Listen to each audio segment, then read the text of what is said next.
আমরা এখানে মাকে পাই বাট বাবাকে পাই না, বাবার জায়গাটা কেউ ফিল আপ করতে পারে না। ঈদ মানে আনন্দ, ঈদ মানে খুশি। সেই আনন্দের মাত্রা বেড়ে যায় বাবা মা ও স্বজনদের সান্নিধ্য পেলে। পৃথিবীতে বাবা মাই প্রত্যেকটি সন্তানের সবচেয়ে বেশি আপনজন, কিন্তু সেই আপনজন যদি না থাকে সে জীবনে কিভাবে অনুভূত হবে ঈদের অথই আনন্দ, এমন আক্ষেপ হাজারো এতিম শিশুর।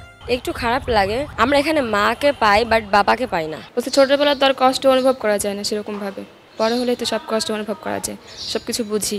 যারা বেঁচে থাকে বেড়ে ওঠে অনাদরে, এমন অজস্র এতিমখানা রয়েছে দেশ জুড়ে। রাজধানীর শ্যামলীর SOS চিলড্রেন্স ভিলেজে সবার মতো এতিম শিশুরাও মেতে উঠেছে ঈদ উৎসবে। তবে তাদের উৎসব ভালো মন্দ খাওয়ার মধ্যেই সীমাবদ্ধ।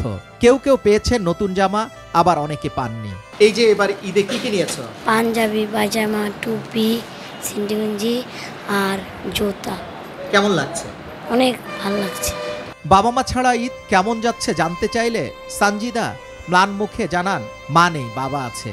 বাবাকে মাঝে মাঝে খুব মনে পড়ে, কিন্তু বাবা আবারও বিয়ে করেছেন। কত বছর বয়সে এখানে আসছেন? আমি যখন একেবারে নবজাতক বাচ্চা, ছোটবেলায় বেশি মনে পড়তো, তবে এখন এখানে থেকে আমার ওইরকম আর কষ্ট ফিল হয় না।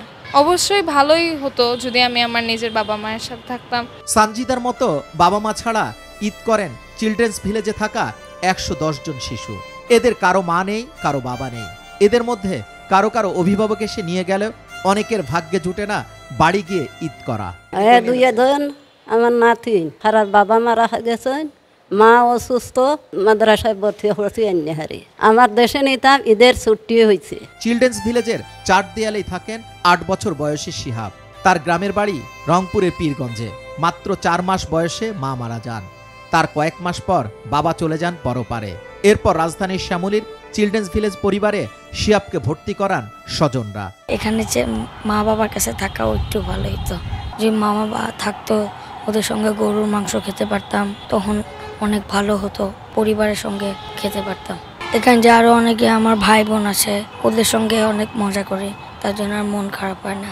রাজধানী শ্যামলীর SOS চিলড্রেন্স ভিলেজ কর্তৃপক্ষ জানান, এখানে ঈদ উদযাপন করবে 110 জন শিশু, যারা প্রতিটি ঈদ পরিবারের মতোই আনন্দ উদযাপন করে। যখনই কোনো দেশের বড় উৎসব পার্বণ থাকে সে সময় কিন্তু যারা এখান থেকে বেরিয়ে চলে গেছে, তারা ইতিমধ্যে তারা বিয়ে করেছে, তাদেরও সন্তান হয়েছে, তারা তাদের পরিবার পরিজন সহ শিশুপল্লীতে চলে আসে, কারণ সে মনে করে এটাই তার ছোটবেলার জায়গা। তো এই জায়গাটা সে আসে এবং কোনো ভাই বোনদের সাথে একত্রে মিলিত হয়, মায়ের কাছে আসে, মায়ের স্নেহ পায়, হাসি তামাশা খেলাধুলার মধ্যে দিয়ে দিনটা পালন করে। এটা একটা অদ্ভুত, আসলে কি বলবো, যে একটা মিলন মেলা, ঈদের বা কোনো উৎসব পার্বণটা একটা মিলন মেলায় পরিণত হয়। ঈদে 3 বেলা পেট পুরে ভালো মন্দ খেতে পাওয়াই তাদের একমাত্র আনন্দ। এমন দৃশ্য রাজধানী সহ সারা দেশের এতিমখানার শিশুদের। এভাবেই কাটে তাদের ঈদ। কেটেই তো যাচ্ছে বছরের পর বছর। কেউ কি নেই এইসব শিশুদের চাপা আর্তনাদ শোনার? পৃথিবীর শ্রেষ্ঠ সম্পর্ক বাবা মা, কিন্তু সেই বাবা মায়ের ছায়া নেই এই শিশুদের মাথার উপরে। তারপরে সময়ের স্রোতে কেটে যায় দিন, আসে ঈদ। সেই ঈদ অনেকটা বিবর্ণ, পিতামাতাহীন। সবার জীবনে বয়ে আসুক ঈদের আনন্দ, সেই প্রত্যাশায় যুবরাজ ফয়সাল, ভোরের কাগজ, ঢাকা।